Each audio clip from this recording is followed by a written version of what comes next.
Битолската печатница Киро Дандаро под силно полициско обезбедување по 13 пат и за овие избори започна да го изработува суштинскиот и несуштинскиот гласачки материјал.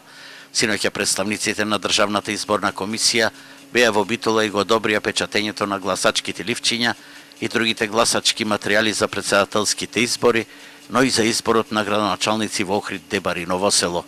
Заштитата на гласачките ливчиња ќе биде изработена со 20 заштитни кодови и нумерација според светска технологија и меѓународно искуство, во кое битолските печатари изработуваат заштитна хартија за матична евиденција и лекови за Косово, а се сертифицирани и за Пепси и Кока-кола.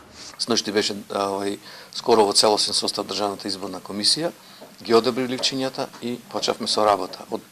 Во текот на денешниот ден ќе почне со нумерација и средување на сите гласачки материјали, како би стигнале до бараниот рок наредниот четврток за испорака до сите општински изборни комисии.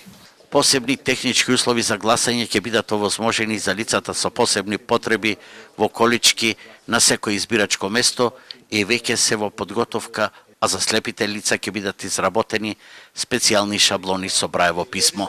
Имаме направено и околу 3.500, колку што има избирачки места, шаблони за гласање на лица со оштетен вид со Браево писмо и таков шаблон ќе има на секој избирачко место.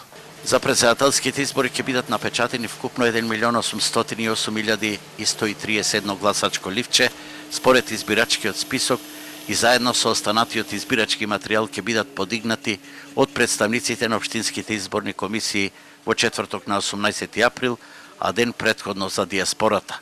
Ден пред закажаните избори за 21 април, во сабота ќе гласаат 1640 затвореници, 7 раселени лица и 71 лице во старски домови.